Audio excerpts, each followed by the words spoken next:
السلام علیکم۔ بسم اللہ الرحمن الرحیم۔ آج کل جناب یہ جے آئی ٹی کا بہت شور ہے۔ تین جے آئی ٹی ہیں جن میں دو زیادہ عام ہیں، ایک عزیر بلوچ کی اور دوسری وہ بلدیہ فیکٹری والی۔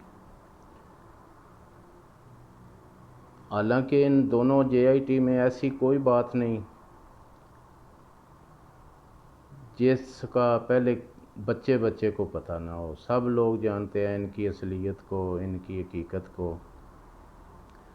لیکن اب ایک نئی بحث چل نکلی ہے کہ ان میں سے اصلی کون سی ہے، نقلی کون سی ہے، 4 دستخط والی نقلی ہے یا 6 دستخط والی نقلی ہے۔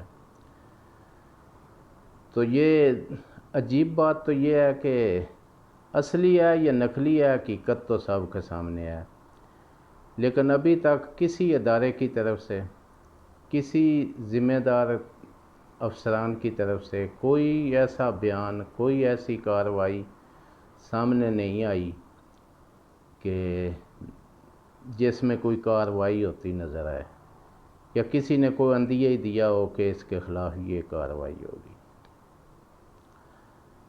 وہ مجھے ایک واقعہ یاد آیا، ہمارے گاؤں میں ایک بابا عبداللہ تھا، وہ بہت بڑا رسہ گیر تھا، بھینسیں چوری کرنی، یہ اس کا دھندا تھا۔ تو اس کے بارے میں مشہور تھا کہ اس نے آج تک چوری کیا ہوا جانور واپس نہیں کیا۔ ایک دفعہ اس سے کسی نے پوچھا کہ یہ راز کیا ہے کہ آپ کسی کی بھینسیں لے بھی آتے ہیں اور واپس نہیں کرتے، پولیس کے سامنے مانتے ہی نہیں۔ تو اس نے کہا کہ جب پولیس مجھ سے اگلوانے کی کوشش کرتی ہے نا، تو میں اپنی ایک ٹانگ ٹیڑھی کر لیتا ہوں تاکہ پولیس کی ساری توجہ ادھر ہو جائے۔ وہ ٹانگ سیدھی کرانے میں ہی لگے رہتے ہیں، اصل مدعے کی طرف ان کا دھیان ہی نہیں جاتا۔ تو وہ تھانے سے بھی آ جاتا تھا، سب کچھ ہوتا تھا، لیکن کوئی جانور واپس نہیں کرتا تھا۔ تو اس طرح یہ اصلی اور نقلی میں ہی ساری توجہ ہوگی، اصلی کون سی ہے، نقلی کون سی ہے۔ 4 دن شور رہے گا، سب کچھ ٹھیک ہو جائے گا، یہ کنفرم بات ہے، اس پہ کوئی کارروائی نہیں ہوگی، کوئی اس پہ عمل نہیں ہوگا۔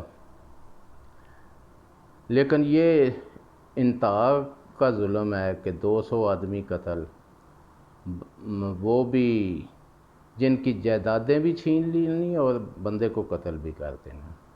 اس کے بعد وہ لٹیرے جو سڑکوں سے سامان ٹرکوں میں کے ٹرک لوٹ کے لے جاتے تھے، کوئی کسی کا پرسان حال نہیں۔ پھر ان غریب آدمیوں کا 250 آدمی جو بلدیہ فیکٹری میں جو بیچارے روزگار کی خاطر گئے ہوئے تھے، بتے کی خاطر جلا دیے۔ ظلم کی انتہا ہے۔ لیکن ان کے پیچھے جن کا ہاتھ ہے وہ سب کو پتہ ہے، 2 پارٹیاں ہیں۔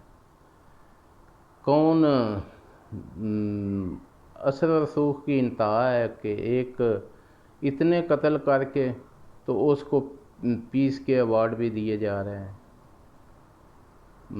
ان لوگوں کا تو بس چلے تو کیا کیا انعامات اسے دے دیتے، کیا کیا ایوارڈ دے دیتے،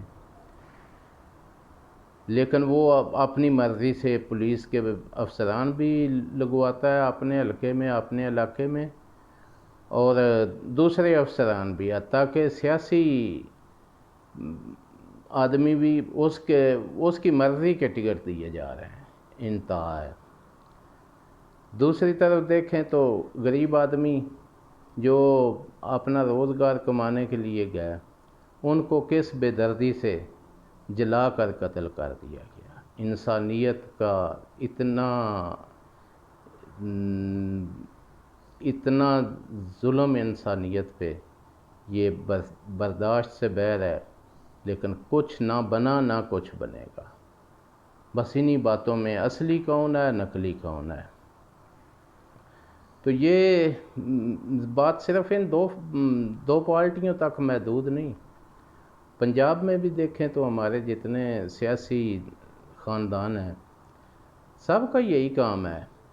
اپنے علاقے میں سب افسران اپنی مرضی سے لاتے ہیں، خاص کر پولیس ایک ایسا محکمہ ہے جس کو وہ اپنی مرضی سے استعمال کرتے ہیں۔ ایف آئی آر تو ان کی جیب میں ہوتی ہے، جو بھی ہو، آج ہو، اس سے 20 سال پہلے ہو، لیکن یہ سلسلہ چلا جو ہے وہ 80 کے بعد چلا ہے، اس سے پہلے یہ سلسلہ نہیں تھا، تو 80 کے بعد یہ سلسلہ چل نکلا۔ ہر کوئی ایسے ہی کر رہا ہے، کوئی ایک ذمہ دار نہیں ہے، جو خاندان بھی ہیں سب ایسے کر رہے ہیں، اپنے رستے میں آنے والے ہر پتھر کو پولیس سے ہٹوا دیتے ہیں، پولیس کو انہوں نے اعلیٰ کار بنایا ہوا ہے، اپنے لیے استعمال کرتے ہیں، جس کی ایک واضح مثال ماڈل ٹاؤن لاہور کا واقعہ ہے۔ وہ صرف ایک واقعہ نہیں، بے شمار ایسے ہیں۔ جتنے اشتہاری اجرتی قاتل سب ان سیاسی خاندانوں کی پناہ میں ہیں، پولیس ان کو حفاظت دیتی ہے، سب پولیس کی پروٹیکشن میں ہے۔ وہ پولیس پروٹیکشن نہ دے تو وہ ایک رات نہیں چل سکتے۔ تو ظلم کی انتہا ہے جس معاشرے میں اس قدر اجارہ داری، قتل و غارت، ناانصافی ہو، اس معاشرے کا اللہ ہی حافظ ہے۔ اوکے جی، اللہ حافظ۔